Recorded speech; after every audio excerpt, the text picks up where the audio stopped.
ہمارے چینل دینی مسائل اور معلومات کو سبسکرائب کریں، ساتھ ہی بیل آئیکن دبانا نہ بھولیں۔ قرآني عصمة أمري، قرآني طوق نجاتي، قرآني نبض حياتي، قرآني طهر ذاتي.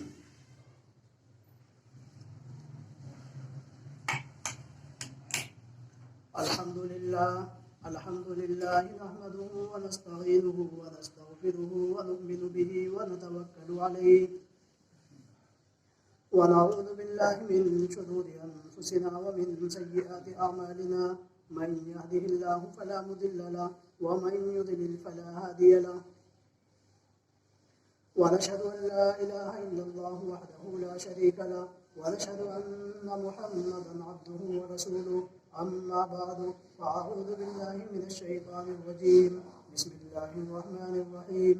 وما أرسلناك إلا رحمة للعالمين. صدق اللہ العظیم. محترم بزرگوں اور دوستوں، ربیع الاول کا مہینہ اختتام پر ہے اور آخری ایام سے گزر رہے ہیں، اور اس مہینے کے اندر ہمیں اللہ تبارک و تعالیٰ نے بہت عظیم نعمت عطا فرمائی تھی. وہ نعمت آپ علیہ السلام کا وجود مبارک تھا. تو اس مہینے کے اندر آپ کا تذکرہ کیا جائے، آپ کا تذکرہ کر کے باعث سعادت ہے، ہمارے لیے بھی اجر عظیم کا ذریعہ ہے، ہمارے لیے باعث سعادت ہے. تو لہذا اللہ تبارک و تعالیٰ نے کائنات کی سب سے عظیم نعمت اللہ نے ہمیں عطا فرمائی ہے. لیکن دنیا کے اندر جو شخص بھی آتا ہے وہ آنے کے بعد چلے جانے کے لیے آتا ہے، لیکن اللہ تبارک و تعالیٰ نے آپ علیہ السلام کو پیدا کیا، اور پیدا کرنے کے بعد آپ علیہ السلام جانے کے لیے نہیں بلکہ کائنات کے اوپر چھا جانے کے لیے آئے تھے. لیکن کائنات کے اندر جو شخص بھی آتا ہے، آنے کے بعد اس کا پتہ چلتا ہے یہ کون شخص ہے، اس کا تعلق کیا ہے، اس کا نسب کیا ہے، اس کے افعال کیا ہے، اس کے اقوال کیا ہیں، اس کا کردار کیا ہے. لیکن آپ علیہ السلام کا وجود ایک ایسی چیز ہے. آپ علیہ السلام ابھی دنیا میں تشریف نہیں لائے تھے. دنیا میں تشریف لانے سے پہلے، آپ کی پیدائش سے پہلے ہی آپ کے چرچے شروع ہو گئے تھے، آپ کا تذکرہ شروع ہو گیا تھا. آپ کے کیا ہے سیرت کے تذکرے ہونے لگے تھے. وہ کس طریقے سے آدم علیہ السلام کو اللہ نے پیدا کیا، پیدا کرنے کے بعد جب جنت سے نکال کر کے دنیا کے اندر بھیج دیا تو آدم علیہ السلام اپنی خطا کے اوپر گڑ گڑایا کرتے تھے، اللہ سے معافی طلب کیا کرتے تھے. لیکن آدم علیہ السلام نے اللہ سے دعا مانگی تھی، اللہم انی اسألک بحق محمد ان تغفر لی. اے اللہ میں محمد کے وسیلے سے تجھ سے مغفرت طلب کرتا ہوں، تو میری مغفرت فرما دے. تو لہذا آپ ابھی پیدا نہیں ہوئے.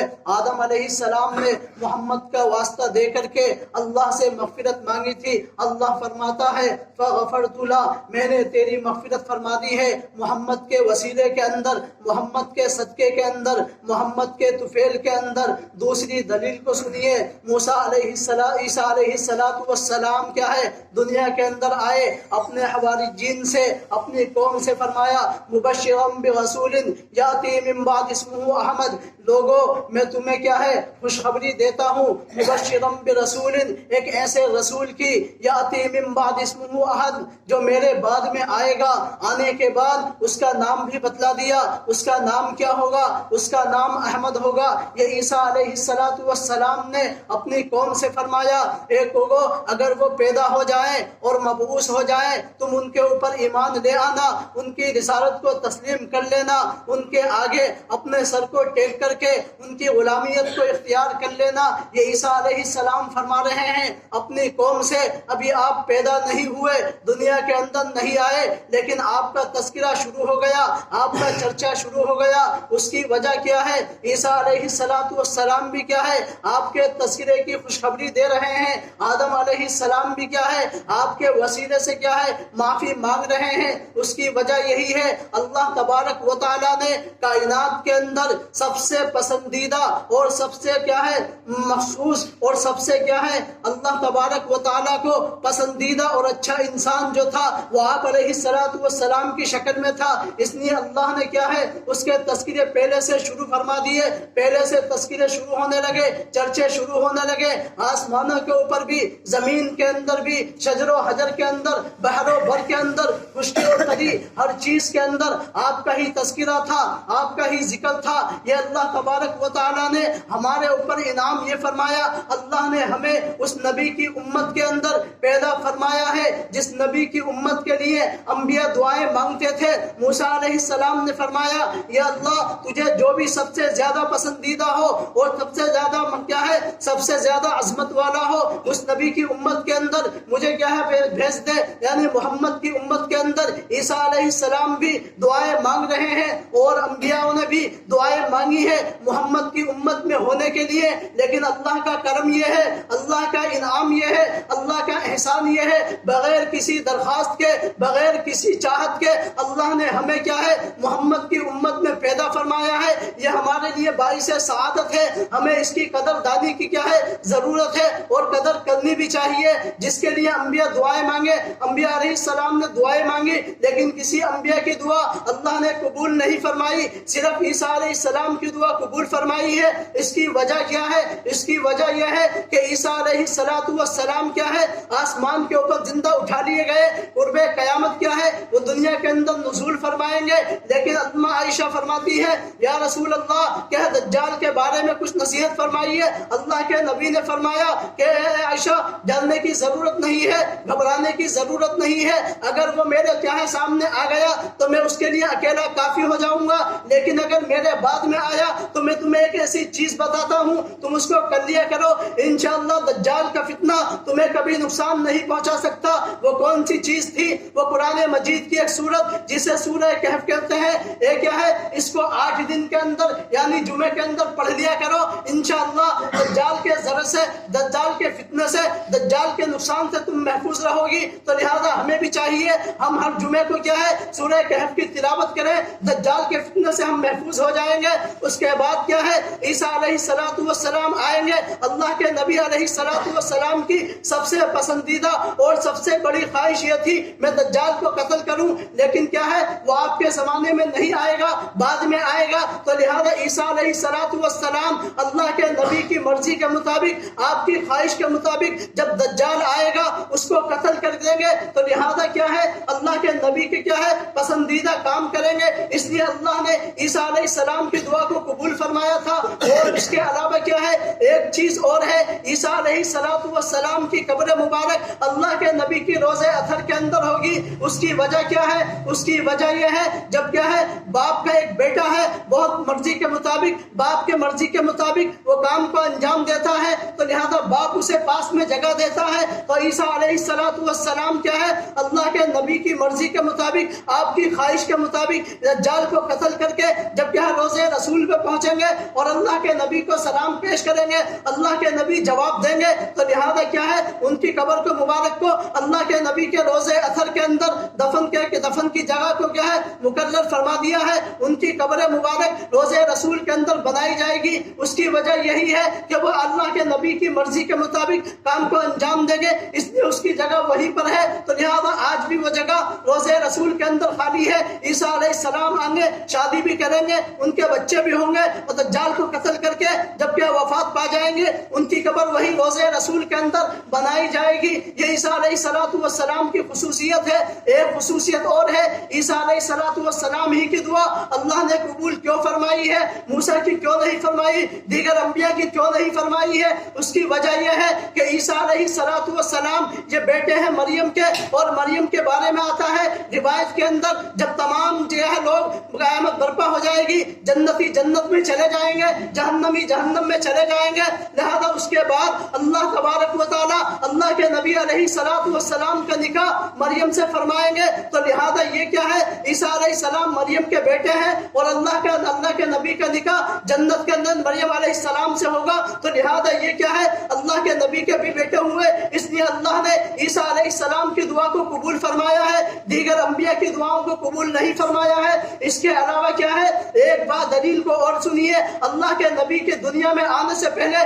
چرچے شروع ہو گئے تھے۔ شاہ طبہ ہے، ہزاروں سال پہلے اللہ کے نبی کی آمد سے پہلے گزرا ہے، جب وہ کیا ہے یمن سے چل کر کے یہاں پر پہنچا قتال کے لیے، اس کے ساتھ 400 یہود کے علماء تھے۔ جب وہ پہنچا اور پہنچنے کے بعد مدینہ کے اندر قیام فرمایا، رات وہاں پر ان علماء نے گزاری، خود بادشاہ نے بھی گزاری ہے، لیکن جب صبح ہوئی بادشاہ نے فرمایا یہاں سے کوچ کرنا ہے اور یہاں سے ہمیں روانہ ہونا ہے۔ وہ 400 جو علماء تھے توریت کے عالم تھے، بڑے بڑے ماہرین تھے، بڑے بڑے جاننے والے تھے، تورات کو جاننے والے تھے۔ انہوں نے کیا ہے رات بھر اس کے اوپر غور کیا۔ جس جگہ کے اوپر ہم نے قیام فرمایا ہے اس جگہ کو ہم دیکھتے ہیں یہ بنجر علاقہ ہے، ریتیلا علاقہ ہے، پہاڑی علاقہ ہے، یہاں پر کوئی کھانے کی چیز نہیں ہے، کوئی چیز کی پیداوار نہیں ہے، صرف کھجور کے درخت ہی درخت ہیں۔ ہم توریت کے اندر پڑھتے ہیں ایک نبی آئے گا جو کیا ہے اس کی نشانی یہ ہے، وہ ایسے علاقے کے اندر آئے گا جہاں کی زمین بنجر ہوگی،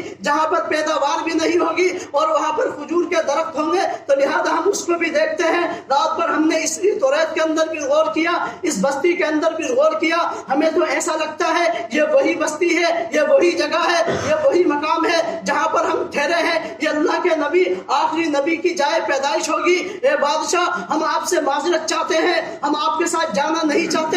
بادشاہ کہتا ہے کہ میں نے تمہارے ساتھ ظلم کیا ہے، میں نے تمہارے حق کو دبایا ہے، آخر وجہ کیا ہے، تم میرے ساتھ کیوں نہیں چلتے؟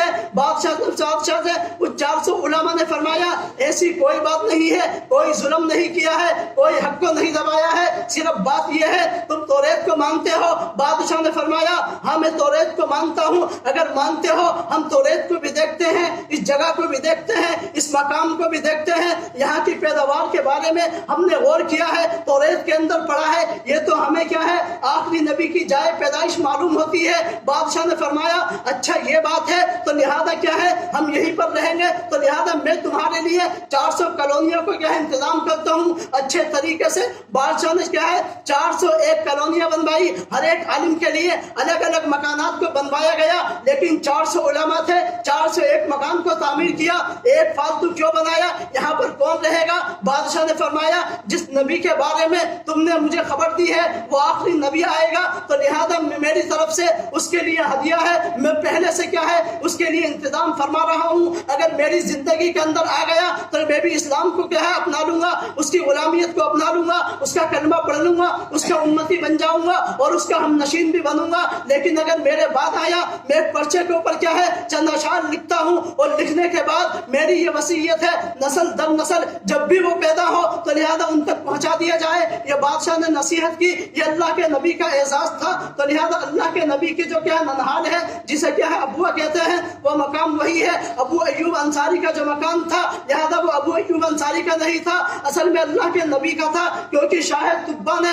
اللہ کے نبی کے لیے خاص طور سے بنوایا تھا، تو لہذا اللہ کے نبی جب مکہ سے ہجرت کر کے مدینہ منورہ پہنچے ہیں ابو ایوب انصاری کے کیا ہے مہمان بنے تھے، ایسا نہیں ہے بلکہ ابو ایوب انصاری اللہ کے نبی کے مہمان تھے، وہ مکان تو اللہ کے نبی کا تھا، اللہ کے نبی کے میزبان تھے، تو لہذا شاہ طبہ نے بھی پہلے سے اللہ کے نبی کی آمد کے کیا ہے چرچے شروع کر دیے تھے اور چند اشعار اس نے پڑھے تھے۔ وہ چند اشعار کیا تھے ان کو اگر سن لیا جائے تو لہذا ایمان تازہ ہو جاتا ہے۔ وہ اشعار یہ تھے شہدت علی احمد انہ رسول اللہ باری النسمی، میں گواہی دیتا ہوں کہ آپ احمد ہیں، اللہ کے رسول ہیں، مخلوق میں سب سے زیادہ پسندیدہ ہے۔ فلو مت عمری الی عمرہ لکنت وزیرا لہ وابن امی، لہذا میری عمر کیا ہے اگر اتنی لمبی ہو جائے میں آپ کے زمانے کو پالوں تو لہذا میں آپ کا وزیر بن جاؤں گا، اور آپ کا وزیر ایسا نہیں کہ پیسے لے کر کے کیا ہے آپ کی خدمت کو انجام دوں گا، نہیں نہیں، وہ ابن امی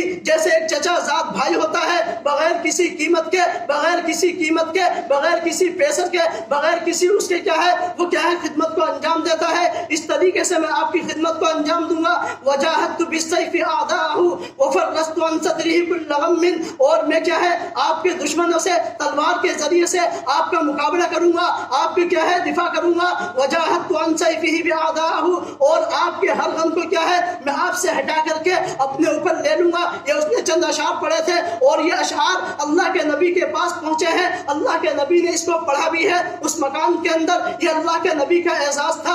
اللہ نے ہمیں کیا ہے بغیر کسی درخواست کے, بغیر کسی فرمائش کے, بغیر کسی التجا کے, بغیر کسی گزارش کے, اللہ نے ہمیں کیا ہے بغیر کسی مانگے اللہ نے ہمیں اس امت کا کیا ہے اس نبی کا امتی بنایا ہے. اللہ ہمیں کیا ہے اس امت کی اس نبی کی کیا ہے قدردانی کی توفیق بھی عطا فرمائے. اور قدردانی یہ نہیں ہے ہم زبان سے کیا ہے اس نبی کے گن گاتے رہے, اس نبی کے کیا ہے چرچے کرتے رہے. نہیں نہیں, اس نبی کی کیا ہے ایک ایک سنت کو اپنانا ہے, ایک ایک سنت پر عمل کرنا ہے. تب جا کر کے کیا ہے ہم اس نبی کی کیا ہے امتی ہونے کی کیا ہے قدردانی کا حق ادا کر سکتے ہیں. ورنہ ہم حق ادا نہیں کر سکتے. چہرے سے لے کر کے ناخن تک کے ہر چیز کیا ہے اللہ کے نبی کی سنت کے سانچے کے اندر ڈھلنی چاہیے. سر کے بال جو ہیں اللہ کے نبی کے طریقے کے مطابق, چہرے کے اوپر بھی داڑھی ہونی چاہیے, مونچھیں نہیں رکھنی چاہیے. یہ کفار کا شعار ہے. اللہ کے نبی کے بارے میں حدیث کے اندر آتا ہے واف اللوہا, داڑھی کو بڑھاؤ, وقص الشوارب, اور مونچھوں کو کیا ہے کترواؤ. لیکن ہمارے یہاں بالکل الٹا ہوتا ہے. ہم داڑھی کو تو منڈواتے ہیں, داڑھی کو صاف کرواتے ہیں اور مونچھوں کو بڑھاتے ہیں. یہ تو کفار کا شعار ہے. اور اللہ کے نبی کی حدیث بھی ہے من تشبہ بقوم فہو منہم, جو جس قوم کی مشابہت کو اختیار کرتا ہے, جو جس قوم کے ساتھ کیا ہے تشبہ اختیار کرتا ہے, کل قیامت کا دن ہوگا اللہ حشر ہمارا کیا ہے انہی قوم کے اندر فرمائے گا جس کی ہم مشابہت اختیار کرتے ہیں. سر سے لے کے پیر تک تمام اعضاء سے کیا ہے اللہ کے نبی کی سنت جھلک رہی ہو, سنت ظاہر ہو رہی ہو, تب جا کر کے کیا ہے ہم اس کو حق کو ادا کر سکتے ہیں. ورنہ حق ادا نہیں کر سکتے. کہیں ایسا نہ ہو میدان محشر ہوگا اور اللہ کے نبی فرما دے تمہیں میری سنت سے محبت نہیں تھی, میری سنت سے تمہیں پیار نہیں تھا, یہ کیا ہو گیا. تو لہذا کہیں ہم خسارے کے اندر نہ پہنچ جائیں. اس لیے درخواست یہ ہے ہم کیا ہے اللہ کے نبی کی سنتوں کو اپنائیں, آپ کے طریقے کو اپنائیں, اور آپ کی کیا ہے سیرت کو اپنا کر کے اللہ کے نبی کی سیرت پہ کیا ہے ہم ادا کر سکیں. اللہ تبارک و تعالی مجھے اور آپ کو کہنے اور سننے سے زیادہ عمل کی توفیق عطا فرمائے. وآخر دعوانا الحمدللہ. ہمارے چینل دینی مسائل اور معلومات کو سبسکرائب کریں, ساتھ ہی بیل کا آئیکن دبانا نہ بھولیں.